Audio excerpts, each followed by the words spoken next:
अभी मोस्टली हम सबको बहुत टाइम हो गया है उस टाइम को छोड़े जब हम कार्टून्स देखते थे, तब दुनिया कितनी रंगीन थी। बट अभी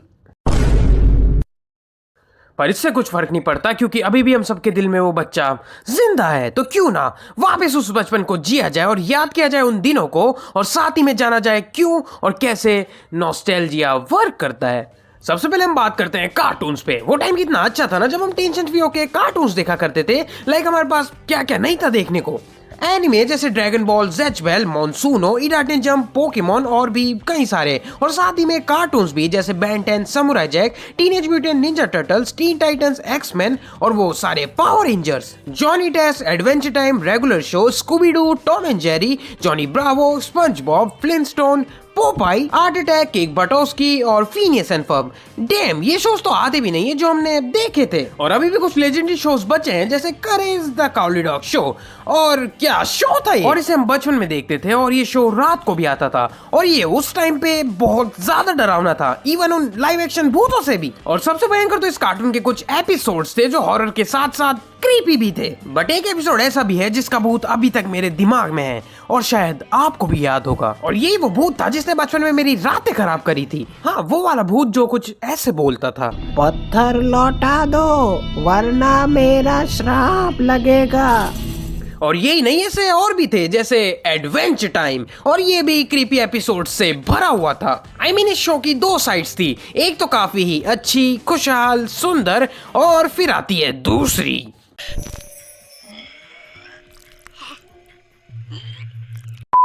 और ऐसा एक और शो आता था, पावरपफ गर्ल्स, और ये मुझे पसंद था। I mean, this show was really good back then।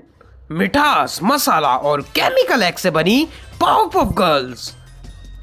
Okay, वैसे मस्त शो था। और ऐसे कई और शोज भी थे, मैं जितनी बात करूं उतनी कम है। और ये कार्टून ही नहीं, कुछ मूवीज भी थी जो हमारे बचपन का हिस्सा रही हैं। जैसे आपको याद है स्टुअर्ट लिटिल, और क्या चूहा था ये, इसके पास खुद की एक कार थी, खुद का एयरप्लेन और एक हॉट मॉम। ये वाली नहीं, ये वाली। और क्या आपको याद है Spiderwick, Zathura the space adventure, Jumanji, star wars, home alone, the mummy, Jurassic park और डिज्नी और पिक्सार की वो सारी एनिमेटेड मूवीज। क्या टाइम था वो। लेकिन अगर आप अभी देखोगे तो कई सारे स्टूडियोज को ये चीज पता है कि नॉस्टैल्जिया बहुत अच्छे से वर्क करता है, और इसी कारण से कई स्टूडियोज न्यू आइडिया से ज्यादा पुराने शोज, मूवीज, गेम्स को बस कैपिटलाइज करने में लगे हैं। यहाँ भी आपको कई सारे कार्टून्स देखने को मिल जाएंगे जिनके रीबूट्स हो रखे हैं, और इसमें मैंने पहले भी बात कर रखी कि कैसे इनकी लेंथ छोटी कर दी जाती है, एनिमेशन सिंपल कर दिया जाता है, और इन सब का पर्पस बस मनी मिल्किंग ही होता है। और मूवीज में भी आपको ये दिख जाएगा कि वो कैसे कुछ क्लासिक मूवीज को बस मिल्क करना चाहते हैं, और इसके कई सारे एग्जांपल्स आपको दिख जाएंगे। जब हम पहले का टाइम याद करते हैं, दी गुड ओल्ड डेज, तब हमने कई सारे कार्टून्स देखे, मूवीज देखी और गेम्स खेले, और इतने टाइम के बाद भी हमें वो चीजें पसंद है, क्योंकि ऑफ कोर्स वो हमारी अच्छी यादें हैं। और ऐसी कुछ चीजों के साथ हमारा एक स्ट्रॉन्ग कनेक्शन होता है। I mean, कौन अपने बचपन को वापस याद नहीं करना चाहेगा। और यहीं से चालू होता है दी गेम ऑफ नॉस्टैल्जिया। अभी के टाइम पे नॉस्टैल्जिया मार्केटिंग काफी ही ज्यादा यूज की जाती है, प्रोडक्ट, शोज, गेम्स, मूवीज, हर जगह। और अगर आप पिछले 10 साल की हाईएस्ट ग्रोसिंग मूवीज को देखोगे तो उनमें mostly sequels, spin off, remakes, reboots या फिर फ्रेंचाइजी फिल्म्स ही हैं।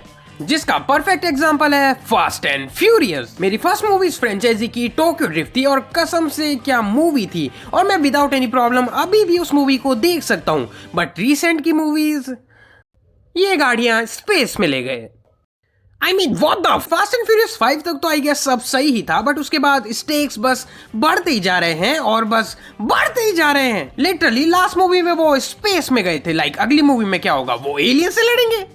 सुपर ह्यूमन पावर्स, साइबॉर्ग्स और लोग मर मर के जिंदा हो रहे हैं, और फिर आते हैं इनके स्टंट्स, और वो इतने ज्यादा अनबिलीवेबल, I mean, लिटरली। और फिर ऐसे ही आते हैं रीमेक्स, और डिज्नी इनको लेकर काफी ही सीरियस है। डिज्नी कोई नई और ओरिजिनल मूवी को छोड़कर बस रीमेक्स के अनाउंसमेंट्स दे रहा है, और सरप्राइजिंगली उनमें से ज्यादातर वर्क भी कर रहे हैं। और इसके पीछे भी कुछ रीजंस हैं, जैसे रीमेक्स में डिज्नी मोस्टली बड़े एक्टर्स को कास्ट करता है, और ये भी काफी नहीं है। तो फिर आते हैं डिज्नी की मार्केटिंग पे। I mean, लिटरली डिज्नी ने अकेले ने $5.5 बिलियन खर्च किए थे 2021 में, और पता है किस चीज पे? सिर्फ मूवीज की मार्केटिंग पे। और डिज्नी नहीं, कई सारे स्टूडियोज भी नॉस्टैल्जिया का फायदा उठा रहे हैं, क्योंकि ये वर्क करता है, और इसे कहते हैं नॉस्टैल्जिया बेटिंग।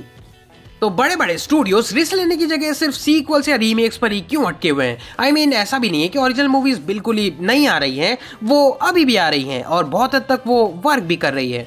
हाँ, फाइनेंशियली थोड़ा, पर मेकर्स या स्टूडियोज ओरिजिनल मूवीज इतनी कम क्यों बना रहे हैं? जिसका एक सिंपल सा आंसर है प्रॉफिट, पैसा। और इसलिए ही डिज्नी के 10 से भी ज्यादा ऐसे प्रोजेक्ट्स हैं जो हमें दिखने वाले हैं और वो बस लाइव एक्शन रीमेक्स होंगे।